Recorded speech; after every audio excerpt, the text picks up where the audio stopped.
أعوذ بالله السميع العليم من الشيطان الرجيم من همزه ونفخه ونفثه.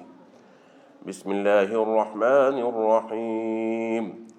ويوم يعض الظالم على يديه يقول يا ليتني اتخذت مع الرسول سبيلا يا ويلتى ليتني لم أتخذ فلانا خليلا لقد أضلني عن الذكر بعد إذ جاءني وكان الشيطان للإنسان خذولا.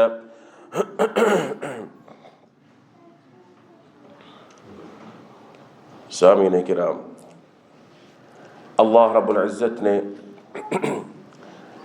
ہر انسان کو ایک خاص مزاج پر تخلیق فرمایا ہے۔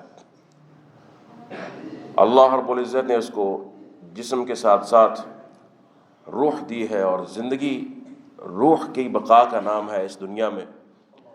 جب تک روح کا جسم کا ساتھ ہے اس وقت تک انسان کی زندگی ہے، اور جب روح جسم سے جدا ہو جاتی ہے تو انسان کی دنیاوی اعتبار سے جو اس کی موت ہے وہ اس پر طاری ہو جاتی ہے۔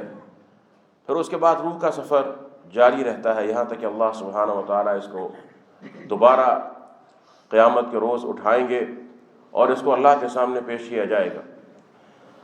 روح، اس کے اندر اللہ رب العزت نے یہ ایسا جوہر رکھا ہے کہ یہ انسان کے اعمال صالحہ کو قبول کر کر طیب بھی ہو جاتی ہے، اور اگر انسان کے اعمال برے ہوں تو پھر یہ روح جو ہے یہ خبیث ہو جاتی ہے۔ ان دونوں طرح کی ارواح کا ذکر ہے اللہ کے قرآن میں بھی، اور اسی طرح سے نبی کریم صلی اللہ علیہ وسلم کی حدیث مبارکہ میں بھی۔ تو روح کی زندگی اور روح کی جو صفائی ہے اور روح کی جو صلاح ہے یہ بڑی اہم ہے۔ اللہ کے رسول نے فرمایا کہ الارواح جنود مجندہ، الارواح جنود مجندہ۔ ذرا حدیث مبارکہ پر غور فرمائیے گا۔ فرمایا روح جو ہے نا یہ جھنڈ ہے، یہ لشکروں کی مانند ہے، جیسے کہ اکٹھے لشکر ہوتے ہیں، جھنڈ ہوتے ہیں، ایک ساتھ چلتے ہیں، مختلف گروہوں کی مانند ہے۔ یعنی فما تعارف منها ائتلف، کہ جو روحیں ایک دوسرے کے قریب ہوتی ہیں، ایک دوسرے کو پہچانتی ہیں اور ان کا مزاج ملتا ہے، وہ ایک قریب ہو جاتی ہیں، وہ اکٹھی ہو جاتی ہیں۔ وما تناکر منها اختلف، اور جو روحیں ایک دوسرے سے قریب نہیں ہوتی اپنی فطرت کی بنا پر، اپنے مزاج کی بنا پر، وہ الگ الگ ہو جاتی ہیں، وہ جدا ہو جاتی ہیں۔ اللہ کے رسول کا یہ فرمان ہے، اور اس کے مصداقات ہم دنیا میں دیکھتے رہتے ہیں۔ علماء کہتے ہیں کہ اسی بنا پر اللہ رب العزت کی یہ سنت ہے کہ دنیا میں ہمیں انسان ملتے ہیں، مومن کے ساتھ اٹھنا بیٹھنا پسند کرتا ہے، عالم جو عالم حق ہوگا وہ عالم حق کی طرف مائل ہوگا، جو قرآن و سنت کے علم سے محبت کرنے والا ہے وہ علماء کی طرف رجحان رکھے گا، ان کے ساتھ اٹھنا بیٹھنا پسند کرے گا، ان کی صحبت سے محبت کرے گا۔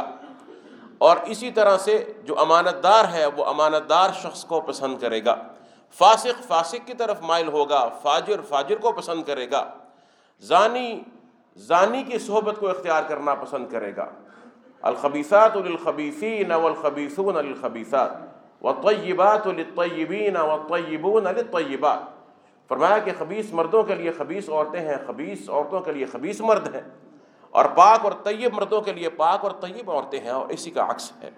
یہ اللہ کے رسول صلی اللہ علیہ وسلم نے ہمیں حقیقت ایک بیان فرمائی ہے۔ مدینہ کی طرف ہجرت جب ہوئی تو ایک عورت جو مکہ میں مزاح کرنے والی تھی، اس کے مزاج میں ذرا مزاح کرنا تھا اور مذاق کرتی رہتی تھی، وہ مدینہ میں جب آئی تو ایک ایسی عورت کے گھر قیام پذیر ہوئی جو اسی کی طرح جس کے مزاج میں مزاح تھا اور لوگوں کو ہنسانا تھا۔ تو حضرت عائشہ نے فرمایا کہ میرے حبیب نے سچ کہا ہے صلی اللہ علیہ وآلہ وسلم، الارواح جنود مجندہ، کہ روحیں اسی طرح سے جو ہے وہ اسی کی طرف مائل ہوتی ہیں جو ان کے مزاج کے قریب ہوتا ہے، جو ان کے موافق ہوتا ہے۔ یہی ایک بہت بڑی صورتحال ہے، ہم آج بھی دیکھتے ہیں۔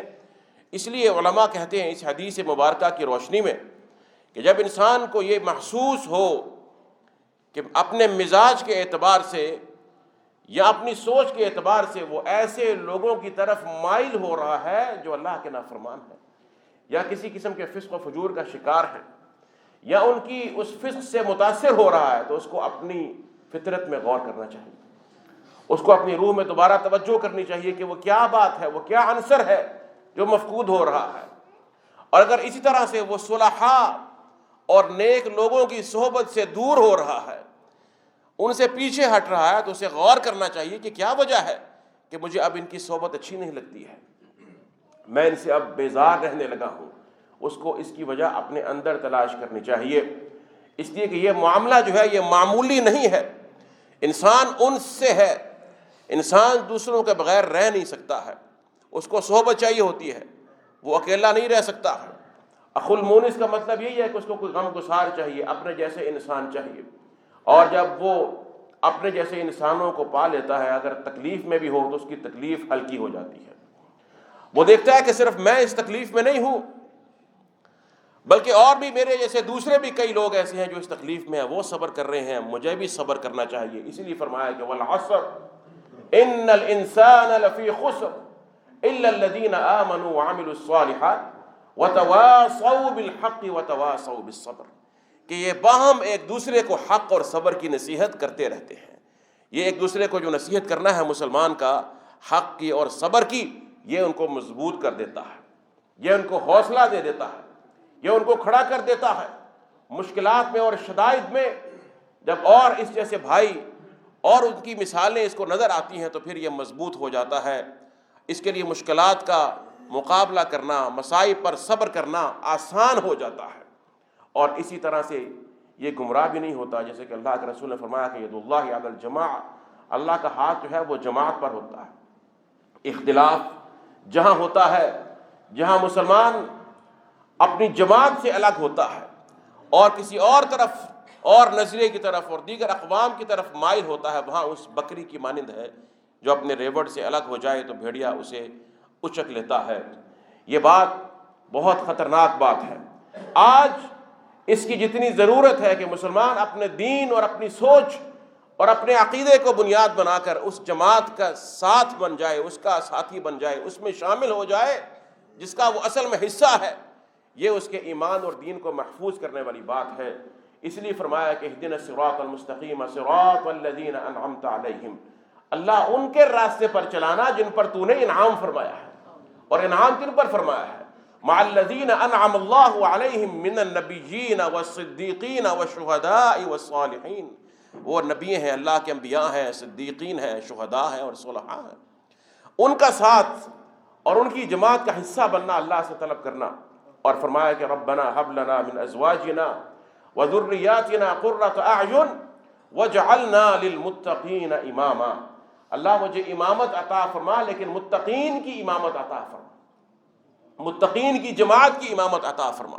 یا مجھے کچھ نے کہا کہ امام یہاں پر عام کی جمع ہے، یعنی قصد کرنے والا، مجھے متقین کی طرف توجہ کرنے والا، انہی کی طرف رجوع کرنے والا اور انہی کی طرف میلان رکھنے والا بنا دے۔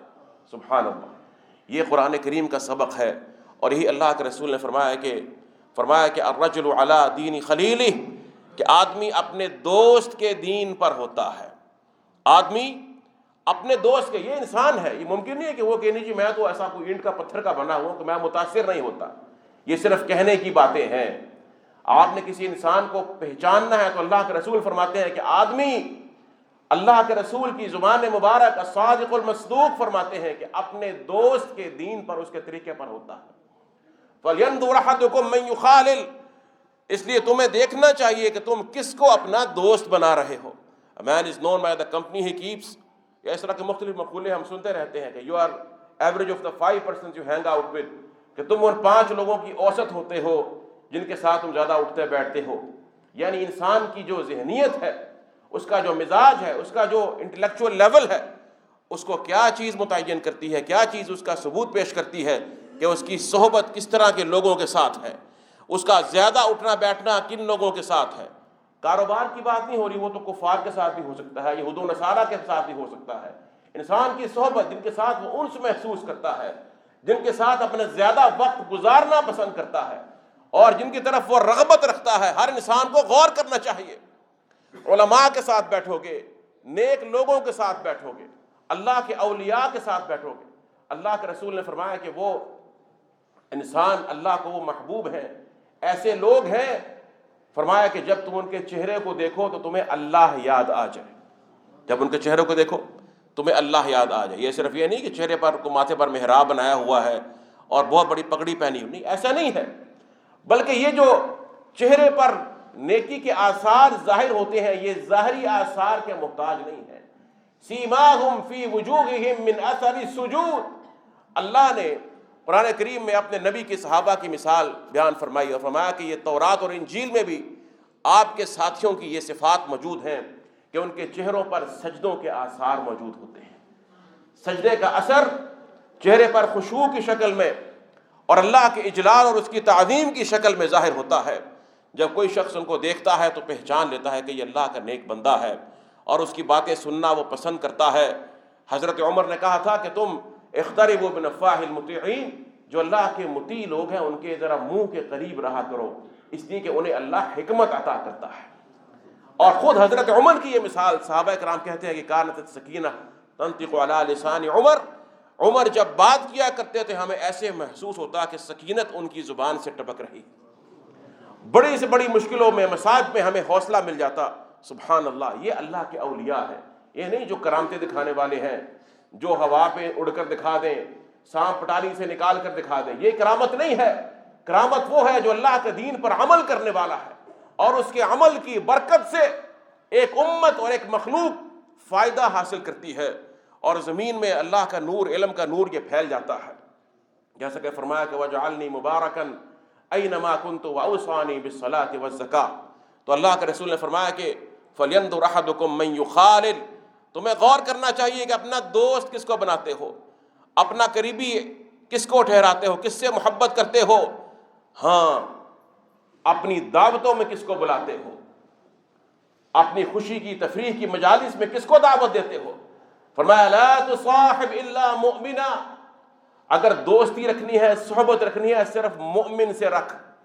اب مسلمان تو ویسے بھی کافر سے یا کسی یہودی سے اور یا کسی ہندو سے تو دوستی نہیں رکھتا ہے، لیکن فرمایا کہ صرف مؤمن سے رکھ۔ علماء نے کہا یہاں پر وہ مؤمن مراد ہے جو بظاہر فسق کی صفات سے دور ہیں، جن کے اندر فساق والی صفات نہیں ہیں، جو کامل مؤمن ہے یا کم از کم ان کے اندر ظاہری طور پر ایمان کی صفات ہے، اور یہ محسوس ہو جاتا ہے۔ یہ صرف دعووں سے نہیں ہوتا ہے، اگر کسی انسان کے اندر یہ صفات دیکھنی ہے سب سے پہلے اپنے اندر محسوس کیجئے، غور کیجئے، پھر اس کے بعد اگر صحبت اختیار کرنی ہے تو یہ دیکھیے کہ وہ شخص سچا کتنا ہے اپنے معاملات میں، اس کی نماز کیسی ہے، اس کا قرآن کیسا ہے، اس کے معاملات کیسے ہیں۔ اس کو بتائے بغیر انسان یہ محسوس کر لیتا ہے کہ یہ شخص جو ہے یہ اللہ سے ڈرنے والا ہے، اس کے دل میں اللہ کا خوف کتنا ہے، صدق و امانت، اور اس طرح سے اللہ سبحانہ و تعالیٰ کی عبادت، اور اسی طرح سے اللہ کے مقابلے میں، اللہ کے دین کے راستے میں کسی ملامت کرنے والے کی ملامت کی پرواہ نہ کرنے والا شخص، لا یخافون فی اللہ لومۃ لائم، اس کو یہ پرواہ نہیں کہ اللہ کے دین کے راستے میں مجھے کوئی کہنے والا کیا کہے گا، میں یہ نیکی پر عمل کر رہا ہوں، اچھی بات کا حکم دے رہا ہوں تو لوگ مجھے ملامت کریں گے، لوگ مجھے طعن کریں گے کہ تو عجیب آدمی ہے، معاشرے سے کٹا ہوا ہے، دقیانوسی ہے، فلاں ہے۔ ان باتوں کی پرواہ نہیں کرتا ہے، اپنی اغراض کو، اپنی شہوات کو، ان پر دین کو مقدم رکھتا ہے۔ یہ تمام آثار اور علامات ہیں، اور یہ میں خود سے نہیں کہہ رہا، میں ہمیشہ کہا کرتا ہوں کہ جو بات بھی ہمیں کرنی چاہیے، ہمیں کوشش کرنی چاہیے کہ ہماری بات کی بنیاد اللہ کی کتاب ہو یا اللہ کے رسول کی سنت ہو۔ فرمایا یہ منافقین جو بڑے بڑے دعوے کر رہے ہیں اور آپ کے پاس آتے ہیں، یحلفون باللہ لکم لیرضوکم، یہ حلف اٹھاتے ہیں، قسمیں کھاتے ہیں تاکہ آپ کو راضی کر دیں، تھوڑی سی بات اونچی کر دیں، تاکہ آپ کو خوش کر دیں۔ حلف اٹھاتے ہیں کہ جناب ہم تو آپ کے ساتھ ہیں، ہم تو جہاد سے پیچھے اس لیے نہیں رہے کہ کوئی بزدلی تھی، ہمارا فلاں عذر تھا، فلاں عذر تھا۔ اور کوئی ان میں سے ایسا بھی ہے جو آ کر یہ کہتا ہے، اللہ کے رسول سے کہتا ہے کہ اذن لی ولا تفتنی، اللہ کے رسول مجھے فتنے میں مت ڈالیے، مجھے اذن دے دیجیے کہ میں پیچھے رہ جاؤں۔ فرمایا الا فی الفتنۃ سقطوا، فتنے میں تو تم گر ہی چکے ہو۔ اس طرح کے دیگر ان کے معاملات ہوتے جب وہ بہت بڑے بڑے دعوے کرتے، سیحلفون باللہ، اللہ پر حلف اٹھانے والے، قسم اٹھانے والے، باللہ ان اردنا، اللہ کی قسم، ان اردنا الا احسانا وتوفیقا، جب ان کے معاملات اللہ کے رسول اور صحابہ پر کھلتے، قرآن کریم بیان کرتا، قرآن کریم خود یہ کہتا ہے یحذر المنافقون ان تنزل علیہم سورۃ تنبئہم بما فی قلوبہم، منافقوں کو اس بات کا خوف رہتا ہے کہ کوئی صورت ایسی نہ اتر آئے جو ان کے دلوں کے اندر جو چھپا ہوا ہے اس کو نکال کر باہر دکھا دے کہ یہ منافقین ہے۔ جب اس سے وہ ڈرتے تھے تو قسمیں کھاتے، بڑے بڑے حلف اٹھاتے۔ فرمایا قل اعملوا، قسمیں مت اٹھاؤ، بڑی بڑی دعوے مت کرو، عمل کرو۔ فسيرى الله عملكم، تمہارا عمل اللہ دیکھے گا، ورسولہ، اللہ کے رسول بھی دیکھیں گے، والمؤمنون، اور مؤمن بھی دیکھیں گے۔ یعنی اعمال پر بنیاد ہے، اعمال پر دار و مدار ہے۔ انسان کی زندگی، اس کی سابقہ حیات یہ بتا دیتی ہے۔ اللہ کے رسول نے کیا فرمایا تھا؟ مشرکین سے یہی کہا تھا نا، قریش سے، لقد لبثت فیکم عمرا من قبلہ افلا تعقلون، ایک عمر گزاری ہے تم میں اس سے پہلے، تم عقل نہیں کرتے، دیکھتے نہیں ہو میری زندگی کو؟ کیا کبھی اپنی ذات کے لیے لالچ کیا ہے؟ کیا کبھی تم سے خیانت کی ہے؟ کیا کبھی جھوٹ بولا ہے؟ جو اپنی ذات کے بارے میں جھوٹ نہیں بولتا، اپنے مفاد کے لیے کبھی کسی سے متاثر ہو کر نہ ڈر کر جھوٹ بولتا ہے، غلط بیانی کرتا ہے، کیا وہ اللہ پر جھوٹ باندھ سکتا ہے؟ ممکن نہیں ہے۔ سبحان اللہ، یہ وہ چیزیں ہیں اللہ اور اللہ کے رسول نے ہمیں انہیں اختیار کرنے کا حکم دیا۔ فرمایا لا تصاحب الا مؤمنا، اگر صحبت رکھنی ہے صرف مؤمن کی رکھ۔ یہ میری بات نہیں ہے، اللہ کے رسول کا حکم ہے۔ اس حکم کو چھوڑنا، اس کی حکم عدولی کرنے کے اثرات بھی ذہن میں رکھیے، پھر ہوتے ہیں، ہو کر رہتے ہیں۔ نہیں جناب، میرا تو پردہ دل پر پڑا ہوا ہے، آنکھ میں جیسے مرضی استعمال کر لوں، مجھے کچھ نہیں ہوتا۔ اس طرح کے آپ ڈائلاگ سنتے رہتے ہیں نا، پھر بعد میں وہی اپنے کپڑوں کو جو ہے وہ نچا نچا کر سڑکوں پر میرا جسم میری مرضی کے نعرے لگا رہے ہوتے ہیں۔ ہوتا ہے نا، کیونکہ ایک دوسرے سے روحیں ملتی ہیں۔ حضرت عثمان بن عفان نے کہا تھا کہ ودت الزانیۃ لو ان النساء کلہن زنت، زانیہ چاہتی ہے کہ کاش جتنی بھی عورتیں ہیں سب کی سب وہ زانیہ بن جائیں، وہ زنا کر لیں، اس کی خواہش یہ ہوتی ہے۔ اور بالکل یہ بات درست ہے، شیطان یہی چاہتا ہے کہ فحاشی مومنوں میں پھیل جائے۔ جو گویا ہے وہ چاہتا ہے کہ میری موسیقی کا فن عام ہو جائے، ہر جگہ میری پذیرائی، میرے جیسوں کی پذیرائی ہو۔ ایسا ہی ہوتا ہے نا، ہر شخص چاہتا ہے جس طبقے کے اندر میں ہوں وہ طبقہ اونچا ہو اور میرا بھی نام ہو، میرے جیسے لوگ ہوں، تاکہ میرے مخالف نہ رہیں تو میرا معاملہ آسان ہو جائے، میری مخالفت نہ ہو۔ اسی بنا پر آج دنیا میں دین پر چلنے والے، جن کی شکل و صورت اللہ کے رسول کی پسندیدہ ہے، جن کی معاشرت اور معیشت ویسی ہے، جو کوشش کرتے ہیں، کوئی انسان بھی کامل نہیں ہو سکتا، ہم میں سے ہر شخص گناہ گار ہے، خطا کار ہے، لیکن احساس تو رکھتے ہیں نا، ہر لمحے ان کی کوشش رہتی، جب گناہ ہوتا ہے اللہ کے آگے گر جاتے ہیں، یا اللہ مجھ سے گناہ ہو گیا، مجھے معاف کر دے، مجھے توفیق عطا فرما، پھر اپنی اصلاح بھی کرتے ہیں، رجوع بھی کرتے ہیں۔ یہ ایک بڑی مصیبت ہے جناب، اللہ سے دعا کیجیے اللہ مجھے توفیق عطا فرمائے، سود چھوڑ دیجیے، اللہ سے دعا کریں اللہ ہمیں بھی آپ کی طرح سود چھوڑنے کی توفیق عطا فرمائے۔ آپ جناب فلاں کام نماز پڑھیا کیجیے، مسجد میں آئیے، آپ دعا کیجیے ہم بھی آپ کی طرح نماز پڑھنا شروع کر دیں، آپ دعا کریں ہم بھی قرآن پڑھنا شروع کر دیں، ہمارے بچے بھی اس طرف۔ ٹھیک ہے، دعا کی اہمیت اپنی جگہ پر، لیکن اللہ کی سنت ہے، اس نے فرمایا والذین جاہدوا فینا لنہدینہم سبلنا، وہ جو ہمارے طرف بڑھنے کے لیے محنت اور کوشش کرتے ہیں ان کے لیے راستے کھولتے ہیں، ان کو ہدایت دیتے ہیں ہم بہت سے راستوں کی۔ تو کوشش نہ کرے، تو مجاہدہ نہ کرے، داڑھی اللہ نے تجھے دی ہوئی ہے، مثال کے طور پر میرے محترم بھائی یہاں موجود ہیں، محسوس نہ کرے مجھے ان سے محبت ہے اور اللہ کے لیے محبت ہے، اس لیے ان کی خیر خواہی کی بات کرتا ہوں۔ آپ اگر رکھیں گے آپ کو اس کے لیے کچھ کرنے کی ضرورت نہیں ہے، اللہ نے فطرتاً مرد کے چہرے پر داڑھی کو سجایا ہے، عورت کے لیے حجاب کو اتارا ہے، اس کے لیے آسان ہے، شریعت نے جو معاملہ اتارا ہے وہ فطری اور آسان ہے، اس میں کوئی مشکل نہیں ہے۔ اس میں کوئی مشقت نہیں ہے، وہ آسان ہی آسان ہے، یہ اللہ کا حکم ہے۔ یرید اللہ بکم الیسر ولا یرید بکم العسر، اللہ نے کوئی حکم ایسا نہیں اتارا جو مشکل ہے۔ حلال کھانا بظاہر مشکل ہے، لیکن حلال کی برکات کا اگر انسان کو علم ہو جائے تو اللہ کی قسم ہے وہ حلال کے سوا کبھی کسی لقمے کو دیکھنا پسند نہ کرے۔ اتنی اس کی برکات ہے، اتنی برکات ہے کہ انسان سوچ نہیں سکتا ہے۔ اس کی اپنی زندگی میں، اس کے دوستوں کی، جہاں جہاں اس کا رزق پہنچتا ہے وہ برکت ساتھ ساتھ چلی جاتی ہے۔ یہ اللہ کی رحمتیں ہیں، اللہ کے وعدے ہیں، ہر چیز آسان ہے۔ دعا کیجئے، دعا ہوگی، لیکن تو محنت کر، تو کوشش کر۔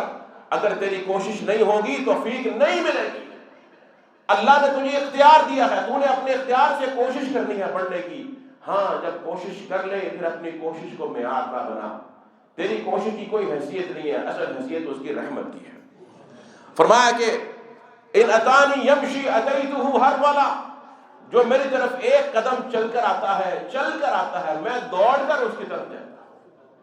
میں عمل کروں اس لیے نہیں کہ میرا عمل کچھ ہے، عمل میں اس لیے کرتا ہوں کہ مجھے اللہ اور اس کے رسول نے عمل کرنے کا حکم دیا ہے، حلال کھانے کا حکم دیا ہے، زنا سے بچنے کا حکم دیا ہے، امر بالمعروف کا حکم دیا ہے، نہی عن المنکر کا حکم دیا ہے، جہاد کرنے کا حکم دیا ہے۔ اس سے ذلت چھٹتی ہے، ہاتھ پاؤں کٹتے ہیں، جان جاتی ہے، لیکن اس کا اور اس کے رسول کا حکم ہے۔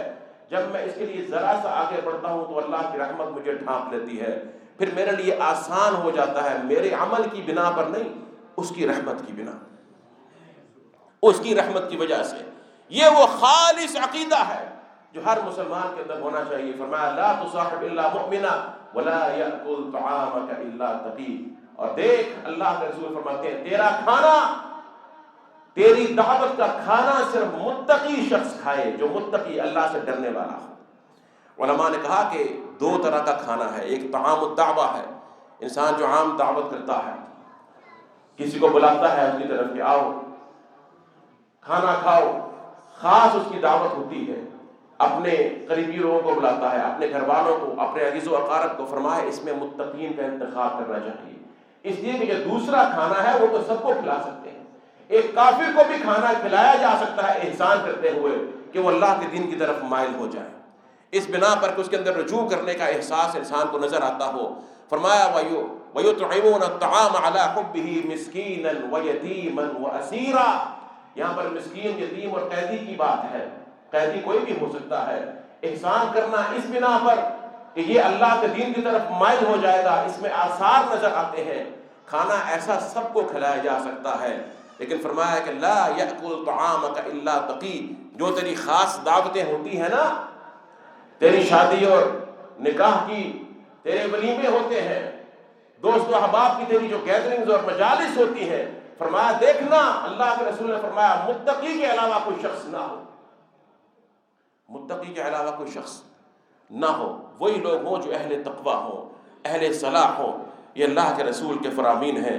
پھر ان صحبتوں کے اثر بہت بڑے ہیں، بہت برکات ہیں۔ کیوں ایسا ہوتا ہے کہ اللہ کے رسول نے فرمایا جو شخص مسجد کو اپنا گھر بنا لیتا ہے، اللہ اس کو ضمانت دیتا ہے کہ پورے صراط سے اس کو پار کروا دے گا۔ جو مسجد میں جس کا دل اٹکا رہتا ہے، قلبہ معلق بالمسجد، فرمایا کہ اللہ کا سایہ اس کو قیامت کے روز اس کو جو ہے وہ ملے گا۔ یہ کیوں ہے؟ اس لیے کہ اللہ کی رحمتیں اللہ کی مساجد پر اترتی ہیں، اور اس لیے بھی کہ اگر معاشرے کے گرے پڑے لوگوں میں سے بھی کچھ لوگ ایسے جو اللہ اور اس کے رسول سے محبت کرنے والے ہیں، ان کی صحبت کہاں مل سکتی ہے؟ انہی مساجد میں ملے گی نا، بازاروں میں تو مشکل ہے، شراب خانوں میں یا جوئے خانوں میں تو نہیں ملے گی، کلبز کے اندر تو نہیں ملے گی، اللہ کی مساجد میں ملے گی، مساجد اللہ میں ملے گی۔ جو لوگ یہاں پر نماز پڑھنا چاہتے ہیں، اس سے محبت کرتے ہیں، مجالس سے محبت کرنے والے ہیں، یہ ہے صحبت صالحین جو اللہ کی مساجد میں انسان کو میسر ہوتی ہے۔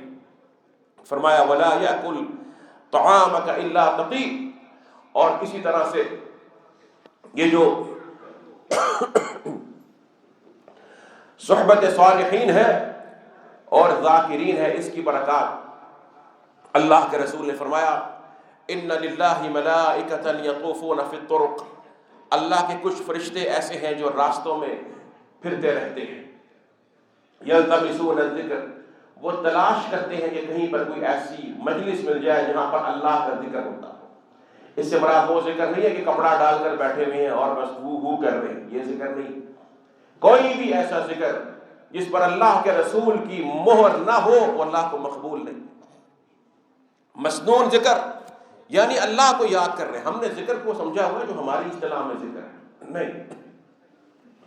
ذکر سے مراد اللہ کے بارے میں بات کرنا بھی ہے، محبت سے اللہ کا ذکر کرنا، کسی مسلمان بھائی کو نصیحت کرنا، اس کی خیر خواہی کرنا، قرآن کریم کی تعلیم دینا، قرآن کو سننا، قرآن کو سنانا، یہ تمام چیزیں اللہ کے ذکر میں شامل ہیں. بلکہ افضل ترین ذکر وہ ہے جس میں انسان کا دل اس کی زبان کا رفیق ہو. صرف زبان سے ذکر نہیں بلکہ دل میں بھی اس کی اثر اور اس کی حلاوت جو ہے اس کو محسوس کرے.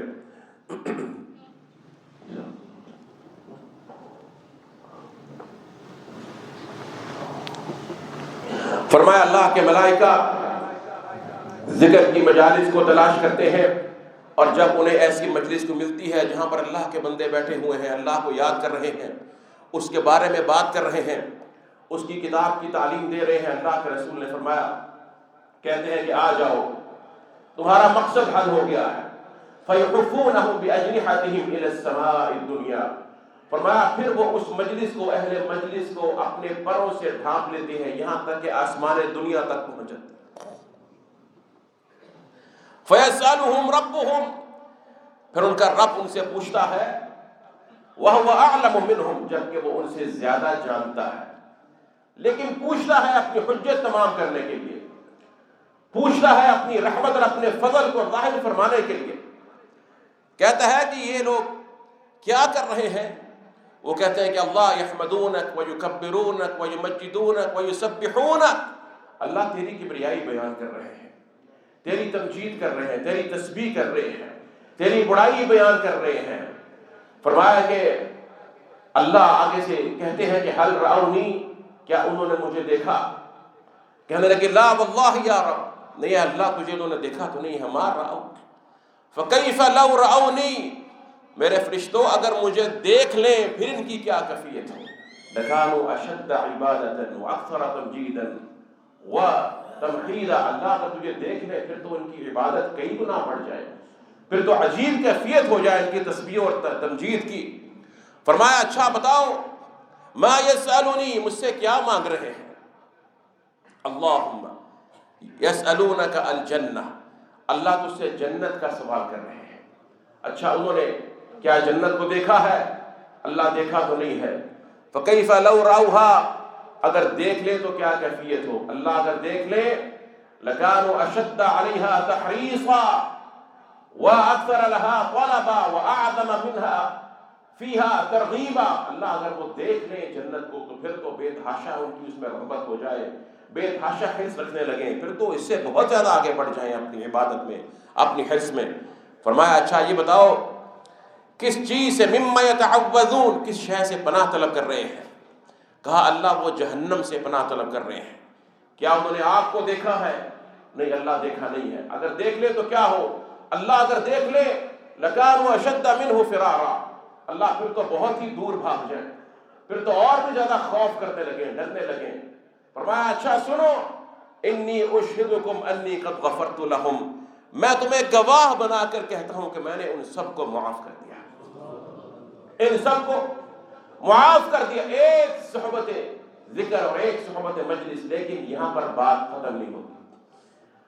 اللہ کے رسول نے فرمایا فقال ملک من ملائکہ، ایک ان میں سے فرشتہ یہ کہتا ہے کہ اللہ فیہم فلان لیس منہم، ایک فلاں شخص بھی ادھر آ کر بیٹھ گیا تھا، وہ ان میں سے نہیں ہے. وانما جاء لحاجہ، وہ اللہ اپنے کام کے لیے آیا تھا، بس اپنے کام کے لیے، اپنے غرض کے لیے آیا تھا، ویسے ہی بیٹھ گیا. اس کا مقصد ان کے ساتھ بیٹھ کر اس مجلس میں شریک ہونا نہیں تھا، لیکن بیٹھ گیا تھا. فرمایا ہم الجلساء لا یشقی بہم جلیسہم، اے میرے ملائکہ یہ ایسی مجلس ہے، ایسی صحبت ہے جن کے ساتھ بیٹھنے والا بھی محروم نہیں رہ سکتا. یہ مجالس ہے اولیاء کی، صالحین کی۔ اللہ ہمیں ایسی مجالس کو قائم کرنے کی توفیق عطا فرمائے۔ یہ وہ صحبت ہے جس کو اللہ کا قرآن بیان کرتا ہے اور محمد رسول اللہ صلی اللہ علیہ وسلم کا فرمان۔ حضرت عمر کہتے ہیں کہ دنیا میں اگر میں ہوں تو صرف 3 وجہ ہے، 3 بنا پر یہ دنیا مجھے پسند ہے، اس کی زندگی مجھے پسند ہے، ورنہ دنیا میں رہنا کون پسند کرتا ہے؟ کیوں جی کرتا ہے کوئی پسند؟ یہ نہیں کہ موت کی آرزو کرو، نہیں، لیکن دل مومن کا یہی ہوتا ہے کہ اپنے رب کے پاس جائے۔ اس قید خانے میں جو حقیقی مومن ہے، جو قدم قدم پر پھونک پھونک کر قدم اٹھاتا ہے کہ اللہ مجھ سے ناراض نہ ہو جائے، میں کہیں جہنم کے گڑھے میں نہ چلا جاؤں، مجھے اپنے گھر جانا ہے۔ جب اللہ کے رسول صلی اللہ علیہ وسلم کو اختیار دیا گیا اپنے آخری ایام میں، آپ نے کہا کہ اللہ نے ایک بندے کو اختیار دیا ہے، وہ دنیا میں جو کچھ ہے اسے قبول کر لے یا اللہ کے پاس جو ہے، تو کہتے کہ فاختار ما عند اللہ، اس بندے نے جو اللہ کے پاس تھا اسے چن لیا۔ ابوبکر صدیق رونے لگے، یہ بات سن کر رونے لگے۔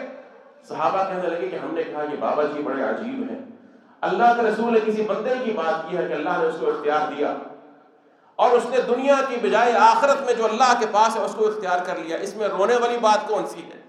لیکن کہتے ہیں کہ پھر چند دن بعد جب اللہ کے رسول وفات پا گئے، ہمیں معلوم ہوا کہ ابوبکر صدیق ہم میں سے سب سے زیادہ فقیر ہے۔ وہ سمجھ گئے تھے کہ آپ کی موت کی طرف اشارہ ہے۔ آپ نے یہ نہیں کہا کہ ابھی تو صرف مکہ میں اسلام آیا ہے، حجاز میں، ابھی شام میں اسلام آنا ہے، عراق میں آنا ہے، پوری دنیا میں اسلام پھیلے گا۔ جب آپ کو اختیار دیا گیا آپ نے کہا مجھے اپنے رب کے پاس جانا ہے،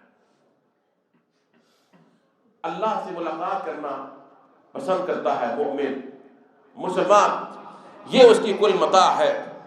اسی کے لیے ہم دنیا میں ہے کہ ہم دنیا میں اپنی اپنی ذمہ داری ادا کریں۔ جب تک اللہ کے علم میں ہماری زندگی ہے، ہم مایوس ہوئے بغیر پوری کوشش کے ساتھ اللہ کی رحمت پر بھروسہ کرتے ہوئے وہ کر جائیں جو اللہ کے ہاں ہمیں اعلیٰ ترین درجات عطا کرتے ہیں۔ یہ ہمارا عزم ہونا چاہیے۔ اللہ کے رسول صلی اللہ علیہ وسلم نے یہ مثالیں دی ہیں یہ سمجھانے کے لیے کہ اس طرح کے لوگوں کی صحبت، صالحین کی صحبت سے انسان متاثر ہوتا ہے۔ فرمایا کہ مثل جلیس الصالح والسوء، بڑی خوبصورت مثال دی اللہ کے رسول نے۔ فرمایا کہ تمہیں مثال دیتا ہوں میں اچھے ہم نشین کی اور برے ہم نشین کی۔ جو برا صحبت والا ہے کحامل المسک ونافخ الکیر، جیسے کوئی خوشبو والا ہوتا ہے یا کوئی بھٹی میں دھونکنے والا، آگ بھڑکانے والا شخص ہوتا ہے۔ فرمایا کہ فحامل المسک اما ان یحذیک واما ان تبتاع منہ واما ان تجد منہ ریحا طیبا۔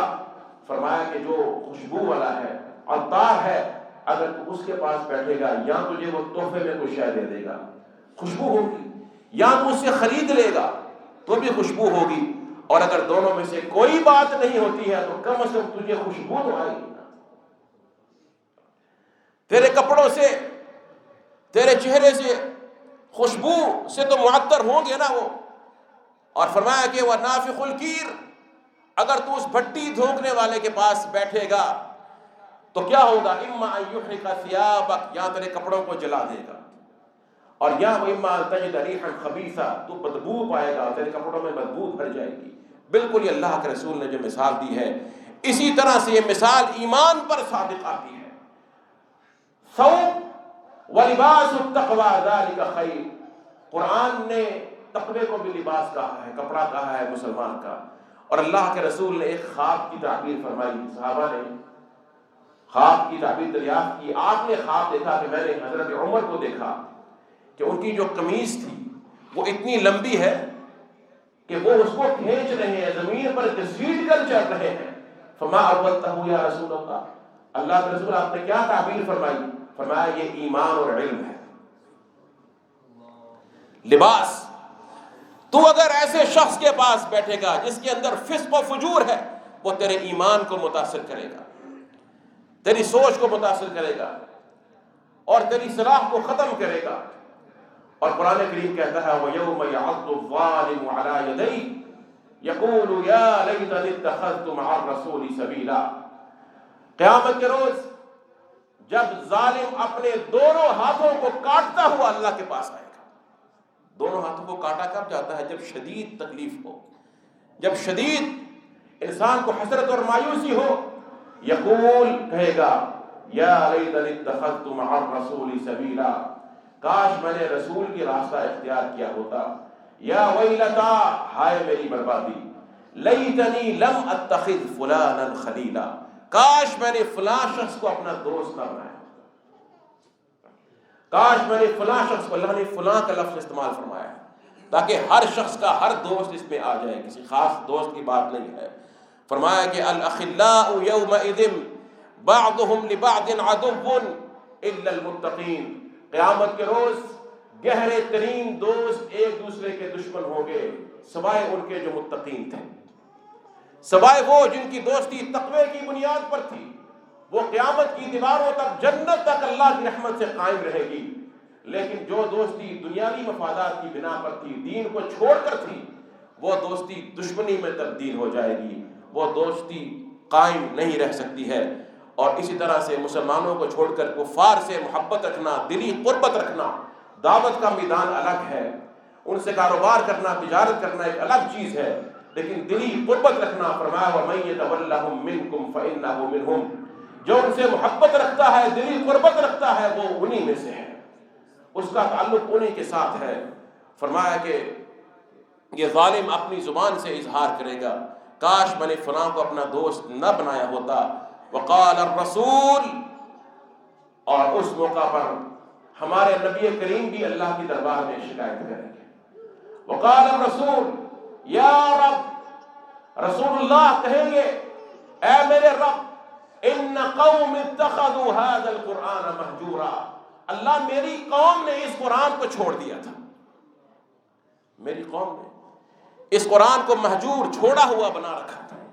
علماء کہتے ہیں یہ صرف کفار کے بارے میں نہیں ہے، کفار کے بارے میں تو ہے ہی جنہوں نے قرآن پر ایمان نہیں لے کر آئے، ان مسلمانوں کے بارے میں بھی ہے جو قرآن کو بھولے ہوئے ہیں، اس میں غور نہیں کرتے، اس کی کوئی اہمیت نہیں ہے، ان کے نزدیک میڈیا کی خبروں پر، نیوز چینلز پر، ڈراموں پر، فلموں پر، دیگر مجالس پر ان کی بہت توجہ ہے، اللہ کی کتاب کو کبھی کھول کر دیکھا نہیں ہے، اس کے لیے وقت نہیں ہے، نہ اس کو پڑھتے ہیں، سمجھتے ہیں، نہ عمل کرتے ہیں۔ یاد رکھو اللہ کے رسول کی یہ شکایت اللہ نے قرآن میں سورہ فرقان میں جا کر پڑھ کر دیکھ لیجیے، فرقان بھی قرآن کا ایک نام ہے جو حق و باطل میں فرق کرنے والی کتاب ہے۔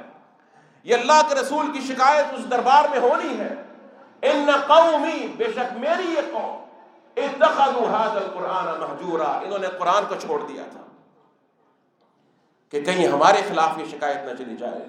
اور وہ مشرکین جن کے سامنے اللہ کے رسول قرآن کریم کی تلاوت کرتے ہیں، پھر وہی بات، تلاوت قرآن کلام اللہ کا ہے اور تلاوت محمد رسول اللہ کی زبان سے جاری ہوتی ہے، لیکن صحبت بری ہو اس کے اثرات کیا ہوتے ہیں۔ ابو طالب جیسا شخص، آپ کا چچا، آپ سے شدید محبت کرنے والا، ساری عمر جس نے آپ کے لیے قربانیاں دیں، بائیکاٹ برداشت کیے، بہت مصیبتیں اور تکالیف گوارا کی، اور اللہ کے رسول کو شدید محبت تھی کہ یہ شخص ایمان لے آئے، یہ جہنم کی آگ سے بچ جائے، یہ شرک سے نکل آئے۔ جب اس کا آخری وقت قریب آیا، آپ اس کے بالکل پاس چلے گئے، کیونکہ اس کی قوم کے لوگ بیٹھے ہوئے تھے، بڑے بڑے قریش کے مشرکین، ابو جہل تھا، ابن ابی امیہ تھا، اس طرح کے لوگ بیٹھے ہوئے تھے۔ آپ نے اسے کہا کہ اے عم، اے میرے چچا جان، قل لا الہ الا اللہ، لا الہ الا اللہ کہہ دیجیے، ایک بار کلمہ کہہ دیجئے، میں اس کو سن لوں، کلمۃ احاج لک بہا عند اللہ، کلمہ کہہ دے اللہ کی بارگاہ میں اس کو دلیل بنا کر کھڑا ہو جاؤں گا۔ اللہ میرے چچا نے کلمہ پڑھ لیا تھا۔ ادھر قریش کے سردار بیٹھے ہوئے ہیں، دو ان میں سے فلم یزالا یکلمانہ، بار بار حدیث کے الفاظ ہیں، صحیح بخاری کی روایت، بار بار اسے کہنے لگے اترغب عن ملت عبد المطلب، ابو طالب چھوڑتا ہے تو عبد المطلب کی ملت کو، اس کو چھوڑ دے گا، اپنے بھتیجے کا دین قبول کر لے گا۔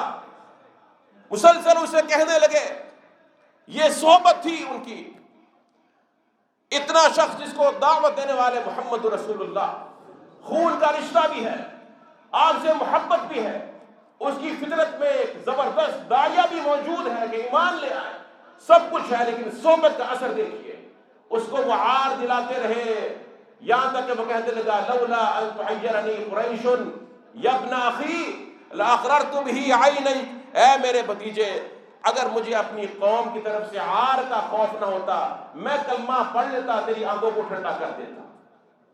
لیکن آخری کلمہ اس نے کیا کہا؟ علی ملت عبد المطلب، میں عبد المطلب کی ملت پر مرتا ہوں، دین قبول نہیں کیا۔ آیت مبارکہ نازل ہو گئی، انک لا تہدی من احببت ولکن اللہ یہدی من یشاء، اے نبی جس سے آپ محبت کریں اس کو آپ ہدایت نہیں دے سکتے، ہدایت کا راستہ دکھا سکتے ہیں، توفیق نہیں دے سکتے، چلا نہیں سکتے ہیں، ولکن اللہ یہدی من یشاء، اللہ جسے چاہتا ہے ہدایت دیتا ہے، لیکن اس راستے پر چلنا تو ہے یا نہیں چلنا۔ حضرت عمر کا قول میں ذکر کر رہا تھا، کہتے ہیں کہ 3 چیزیں ہیں دنیا میں، ایک گرمیوں کے روزے ہیں جس کی وجہ سے مجھے دنیا میں رہنا اچھا لگتا ہے، ظمأ الحواجر، سخت گرمیوں دوپہر کی گرمی میں روزہ رکھا ہو، مقابلۃ الساعات من اللیل، رات کے اوقات میں اللہ کی بارگاہ میں کھڑا ہونا، اور کہنے لگے مجالسۃ القوم، ایسی قوم کی صحبت کہ جو اللہ کی باتیں کرتے ہیں، ان کا کلام ایسا چنا ہوا ہوتا ہے جیسے کہ شاندار پھل کو چنا جاتا ہے۔ یہ 3 چیزیں ہیں کہ میں دنیا میں رہنا پسند کرتا ہوں، ورنہ مجھے اس دنیا کی زندگی میں کوئی رغبت نہیں۔ اسی کی بنا پر یہاں پر رہنے میں حوصلہ ہوتا ہے۔ میرے محترم بزرگ اور دوستو، ہمیں ان باتوں کی روشنی میں غور کرنا چاہیے، یہ صرف سن کر بس جانے والی باتیں نہیں ہیں۔ اپنی محفلوں میں غور کریں، اپنی صحبتوں پر نظر دوڑائیں، اپنی اولاد کو دیکھیں۔ کثرت سے آج کل ہم میڈیا میں خبریں دیکھتے ہیں کہ فلاں بچی، اس کو جو ہے وہ معاذ اللہ زیادتی کے بعد قتل کر دیا گیا، فلاں بچی جو ہے اس کو حمل ہو گیا، پھر اس دوران وہ مر گئی، فلاں گھر سے بھاگ گئی، فلاں یہ ہو گیا۔ یہ صحبتوں کے اثر ہے، وہ کہاں جا رہے ہیں، کیا چیزیں وہ دیکھتے ہیں، کس طرح کی ہم نشینی ہے، خود ہم کہاں بیٹھتے ہیں، ہمارا اٹھنا بیٹھنا کن کے ساتھ، ہمارے کانوں میں کیسی باتیں پڑتی رہتی ہیں، کیا گالیاں پڑتی ہیں جن کو سن کر ہم ہنستے ہیں، انجوائے کرتے ہیں، یا اللہ اور اس کے رسول کا کلام پڑھتا ہے؟ کیا ہماری مجالس میں جب گھروں میں ہوتی ہیں، دوستوں میں، کاروباری جگہوں پر ہوتی ہیں، چلو دوسرے لوگ ہوں گے بیچارے ان کو نہیں اتنی دین کی سمجھ، میرا کام ہے کہ میں ان کو دعوت دوں، کیا میری مجلس میں اللہ کا ذکر ہوتا ہے یا نہیں ہوتا؟